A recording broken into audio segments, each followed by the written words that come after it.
Assalamualaikum warahmatullahi wabarakatuh. Perkenalkan, nama saya Sania Asisya Salsabila. Nomor NIM B111200284. Saya akan mempresentasikan makalah agama yang berjudul Pernikahan Siri.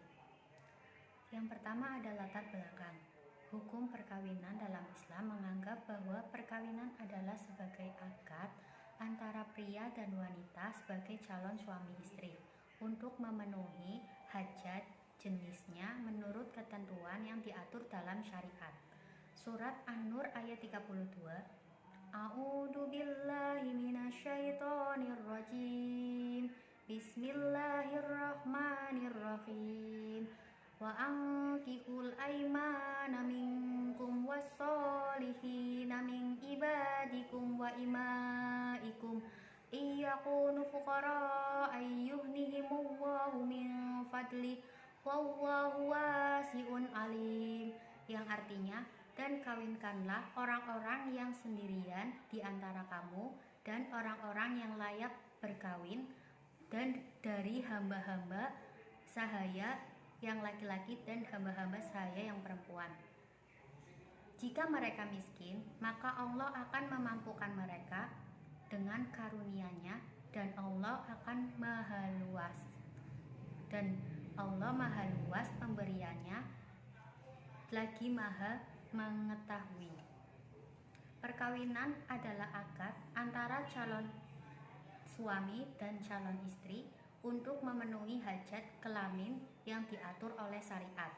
Sedangkan pengertian dari pernikahan siri adalah nikah secara rahasia sembunyi-sembunyi. Disebut secara rahasia karena tidak dilaporkan ke kantor urusan agama atau KUA Muslim atau kantor catatan sipil bagi non-Muslim. A. Pengertian nikah siri. Dilihat dari segi etimologis, kata siri berasal dari bahasa Arab yang berasal dari infinitif sirran dan sirriyun.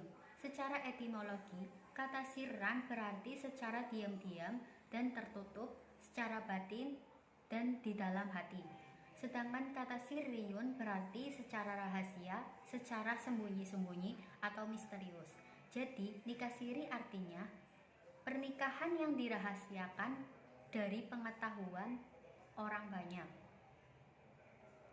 Mahmud Syaltut berpendapat bahwa nikah siri merupakan jenis pernikahan di mana akad dan transaksinya antara laki-laki dan perempuan tidak dihadiri oleh saksi, tidak dipublikasikan, tidak tercatat secara resmi, dan sepasang suami istri itu hidup secara sembunyi-sembunyi, sehingga tidak ada orang lain selain mereka yang berdua yang mengetahuinya. Pernikahan siri sering diartikan oleh masyarakat umum dengan berbagai pengertian. Yang pertama, pernikahan tanpa wali. Pernikahan ini dilakukan secara rahasia tanpa adanya wali dari pihak wanita. Maka pernikahannya adalah batil dan tidak sah. 2.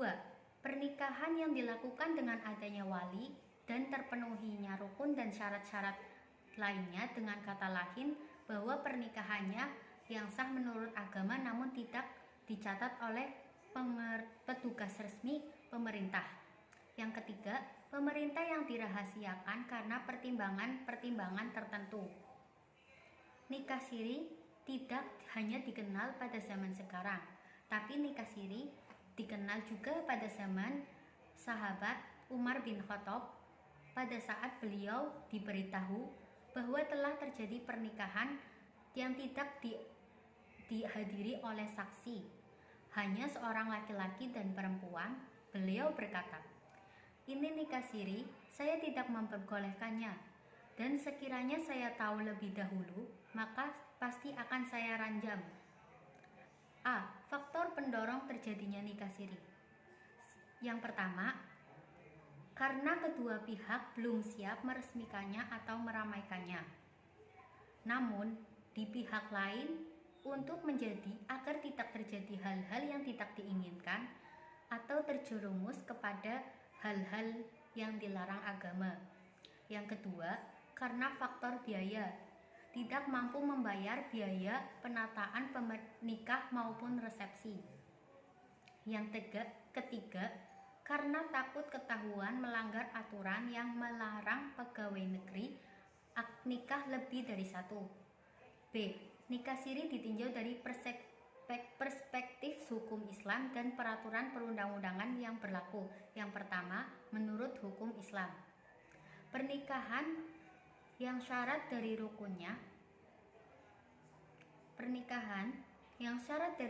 rukunnya terpenuhi sesuai aturan Islam, maka pernikahan itu dianggap sah walaupun tidak dicatat oleh pegawai nikah atau PPSN.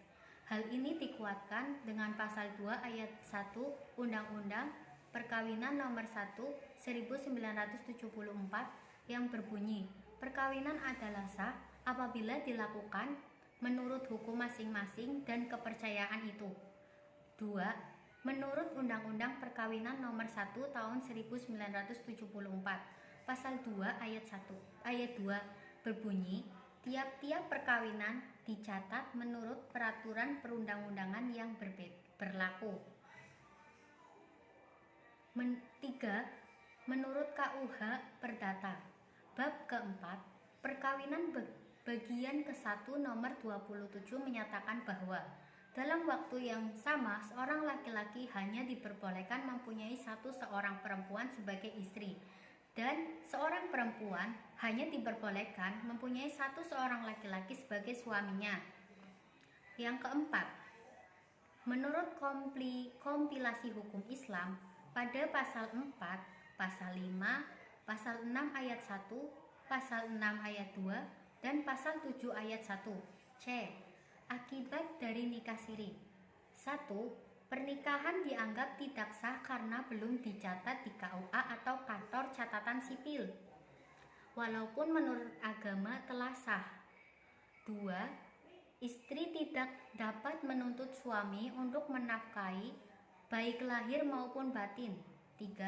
Tidak hanya kejelasan status istri dan anak, baik di mata hukum Indonesia maupun di mata masyarakat sekitar. Anak hanya mempunyai hubungan perdata dengan ibu dan keluarga ibunya. D. Kesimpulan. Jadi, pernikahan siri adalah nikah yang sah menurut agama, tetapi tidak mempunyai kekuatan hukum dikarenakan tidak tercatat di KUA atau kantor catatan sipil. Sebab-sebab terjadinya nikah siri. Agar terhindar dari dosa. 2. Faktor ekonomi. 3. Minimnya pengetahuan masyarakat mengenai dampak pernikahan siri. 4. Ketakutan orang tua terhadap anaknya karena belum menikah. 5. Tidak diperbolehkan PNS untuk beristri lebih dari satu dan tidak mendapatkan izin dari pengadilan untuk berpoligami. Sekian dari saya. Wassalamualaikum warahmatullahi wabarakatuh.